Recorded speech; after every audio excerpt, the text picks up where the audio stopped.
So, just like you have a name, polynomials get a name too, and it's based off the degree.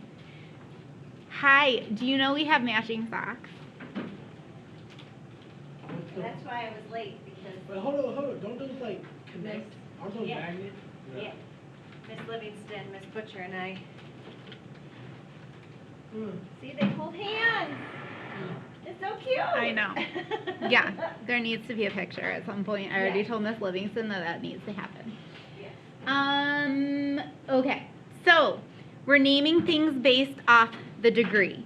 So if you have degree 1, that means that your biggest exponent is a 1.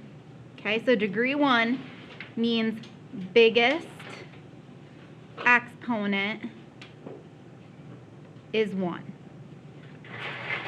So something that would be degree 1, let me give you an example, could be something like x plus 4. Do you see how x is degree 1 because there's no exponent there? So that would be something where we are degree 1. And the name of this is, here I'm going to write it in a different color. The name is linear.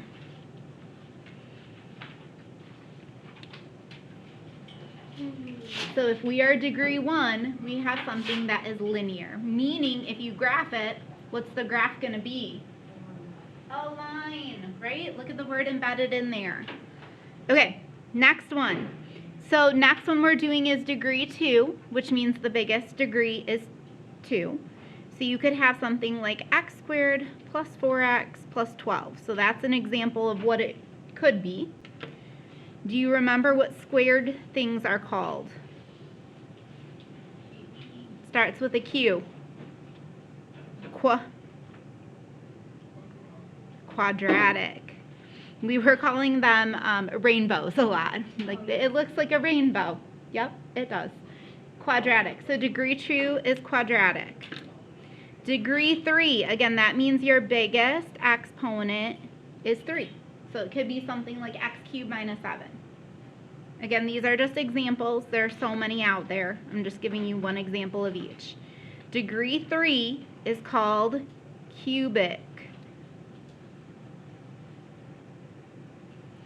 Degree 4 would be when your biggest exponent is a 4. So you could have something like x to the 4th plus x squared minus 10. And degree 4, does anybody know that one? Quartic. Like 4 quarters in a dollar. Quartic. Last one is quintic. So this one is degree 5. So you could have something like x to the 5th plus x cubed minus 10. Who knows? You could have anything. Oh, I did a lot of minus 10s. And this is called quintic. Now, anything bigger than degree 5, we call 6th degree. And then 7th degree. And then so on. Does that make sense? How that's going to continue? So, etc. So it's kind of like, what I like to envision is that some mathematicians got together and they started naming things. And then they got bored, or hungry, or both. And they stopped. And they were like, we're good. 5's enough. 5's plenty. Right? So, again, degree 1 linear, quadratic, cubic, quartic, quintic, and then anything after that we just call 6th degree, 7th degree, whatever the biggest exponent is. Okay, so let's look at some examples. Flip the page. So we are going to name based on the degree. So first of all, look at part A. What is the degree? What is the biggest exponent you see? 5.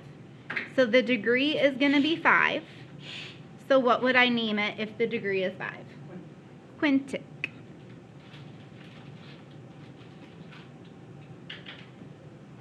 That's all we're doing today. Close. There's one more topic. Do you see it hiding down here, topic 4? It's even easier than what we're doing right now, so it should be fine. Okay, look at part B. Part B is a little trickier than part A. What's my degree? 3. Ooh, yes. Full. Ooh. Olga got it. Do you see you're looking for the big, because it's not in standard form. So it is 4. So what do we call that? The quadrilateral. Oh. Quartic. Or quartic, I'm sure. Yes. There's like quarters. Yes. 4 quarters. Yes. We don't have to do anything with the other part of the problem, right? No, there's nothing to solve here. There's nothing to graph. There's no like bonus thing. Yeah. Nope. This is it. All right. Degree. What's the degree for the next one? 3. 3. And so we call that cubic. All right. So I believe we've talked about this before, so this shouldn't be like brand new information. The number of real zeros is the same as the number of x-intercepts. So when you are solving an equation, if you look at the graph and there are 4 x-intercepts, then there are 4 real solutions that we can see. Like I said, I'm pretty sure we've talked about this before and like even this year. So this is when you look at your x-axis. Here's my x-axis. Here's my x-axis. And you're basically just counting how many times the graph touches the x-axis. Because the number of times it touches is the number of real solutions. So take a look. 1, 2, 3. So state the number of real zeros. 3. Do you see what I mean? This is even easier. How many does part B have? 2.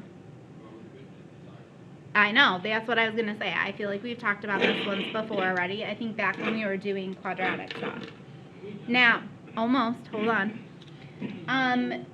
This next topic ended up on the homework today, and it was on the homework yesterday.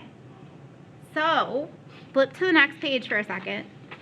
Do you remember this from yesterday? Yes. Let me zoom out on it. So it ended up on the homework again today, for whatever reason, but practicing it twice is fine, right? The more practice we get, the better. So there are going to be a couple problems like this also on your homework tonight. So remember, you're trying to decide, is it even or odd for the degree? So you're looking at the biggest exponent. If it's even, you have one of these situations. If it's odd, you have opposite end behavior, you have one of these situations. And then the other thing we look at is the leading coefficient negative or positive? Because that has an impact as well. So it's going to fit into one of these 4 situations. So you're going to pick which one. So for example, let's look at number 1 together. And I'll give you your worksheet in a minute. Well, I got to zoom way in on that because that's tiny. Look at number 1. This is your worksheet for classwork, homework, such tonight. Even or odd?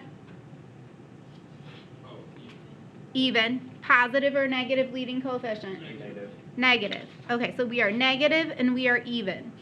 So here is even, here is negative, so this is what I would write down. Remember that from yesterday? Okay, so there are a few of those today as well. Okay.